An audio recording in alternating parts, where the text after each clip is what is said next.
За манай сурвалжлах хэсэг бүсийн онцлогын эмчилгээний төвийн ковидын эрчим тэмчилгээний тасаг дээр хүрэлцэн ирээд байна. Аймгийн нийгмийн бодлого хариуцсан засаг даргын орлогч Дэлгэр сайхан за аймгийн нийгмийн бодлогын хэлтсийн дарга даваад орж за бүсийн онцлогын эмчилгээний төвийн захирал Гэрэл Сөрөн нар эрчим тэмчилгээний тасгийн нөхцөл байдалтай танилцаж яваа юм аа. За эрчим тэмчилгээний тасагт өнөөдрийн байдлаар 2 эмч, 3 сувилагч, ариутгагч үйлчлэгч гэсэн 7 хүний бүрэлдэхүүнтэй баг ажиллаж байна. 9-р сарын 10-ны байдлаар Ховд аймгийн хэмжээнд коронавируст халдвар авсан иргэдийн тоо 11700 гаруйд хүрч 857 хүн тусгаарлах эмнэлэгт хэвтэн эмчилүүлж байна. Тэдгээрээс 522 иргэн бүсийн онцлогын эмчилгээний төвд хэвтэн эмчилүүлж байгаа ба 10 гаруй хүний биеийн байдал маш хүнд байгаа юм а. За одоогийн байдлаар эрчим тэмчилгээний тасагт 12 хүн хэвтэж эмчилүүлж байгаа. Үүнээс 12 хүн маань 12 бол маш хүнд. Үүнээс амьсгалын аппаратанд авсан 2 хүн байна. Бусад 10 хүн болохоор яг амьсгалын аппаратаар заавал амьсгалын аппаратанд орж эмчлүүлэх тийм шаардлагатай 10 хүн байгаа. Тэгээд ерөнхийдөө амьсгалын аппарат маань бас цөөхөн байна. 2 аппаратаа ингээд байнгын амьсгалын аппаратанд авсан 2 хүн дээр ашиглаж байна. Бусад аппаратаа ингээд хүн эмчнэрээрээ тойруулаад амьсгалын аппаратаараа эмчилгээгээ хийж байгаа.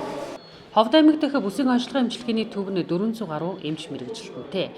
Тэдгээрээс 300 орчим нь өнөөдрийн байдлаар халдварын улаан бүсэд 1-5 удаа, нэг удаадаа тус бүр 14 хоногийн хугацаатай үүрэг гүйцэтгэжээ.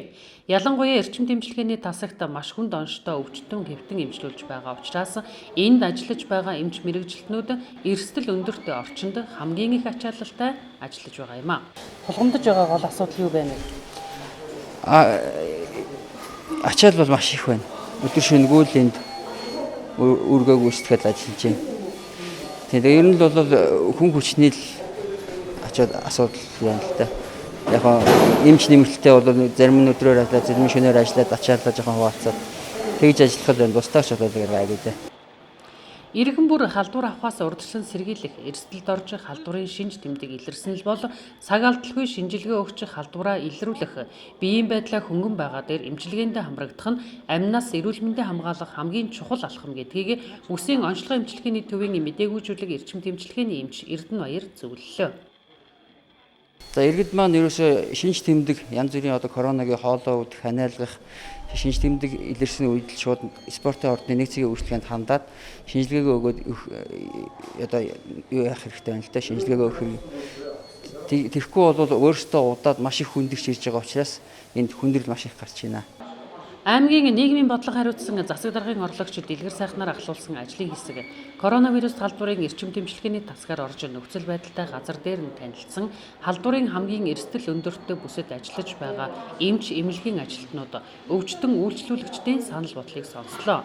Энэ тэргуунд хүчил төрөгчийн нөөцийг нэмэгдүүлэх асуудлыг цаг алдалгүй шуурхаа шийдвэрлэж иргэнийхээ амь насыг аварч эрүүл мэндийг нь хамгаалахад анхаарч ажиллах шаардлагатайг хэлж байсан юм а. Одоогоор хоногт 45-аас 50 болон хүчил төрөгч зарцуулж байгаа ба бүсийн онцлогын эмчилгээний төвийн хүчил төрөгчийн үйлдвэрийг 50 ортой шин нэмлэгтэй холбох шугамын ажлыг өнөөдөр эхлүүлжээ. Тус ажлыг Улаанбаатар хотын Петрохим компани гүйцэтгэх ба эх 7 хоногт холболтын ажлаа бүрэн хийж дуусгах юм байна. Бид нар бол хоногт 40-50 болон хэрэгжилжийн дунджаар. За тэгээд зэрэгэлдээ аймагуд болон Говьалтай, Баян-Илгээгөөс хүчил төрөгчийн хэрэгцээг тасдуулахгүй тулд хоногт 20 боллооныг авч байгаа. За манай өөрийн үйлдвэрийн хүчин чадал бол хоногт 15-аас 16 боллоо сэнэглэх хүчин чадалтай.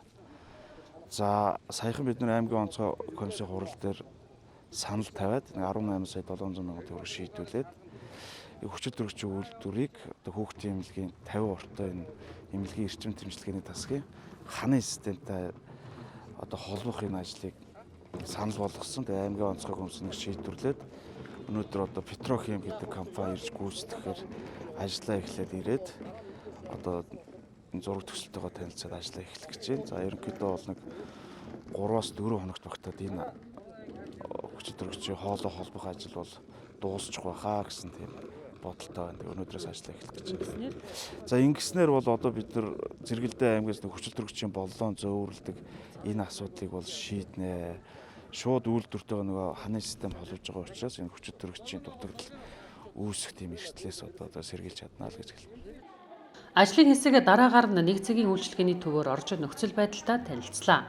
Сүүлийн өдрүүдэд ачаалал багасч байгаа ч шийдвэрлэх асуудал бас байсаар байгааг энд ажиллаж байгаа эмч мэрэгжилтнүүд хэлж байсан юм а. Юун төрөнд асуумж авах ажилтны тоог нэмэгдүүлж иргэдийн хүлээх цагийг багасгах, энд үүрэг гүйцэтгэж байгаа мэрэгжлийн байгууллагын алба хаагчдыг хувцас хамгаалах хэрэгслээр хангах, нэгдсэн журмаар даатгалд хамруулж цалин урамшууллыг нь цаг хугацаанд нь олгох асуудлыг шийдвэрлэж ажиллахаар болсон юм а.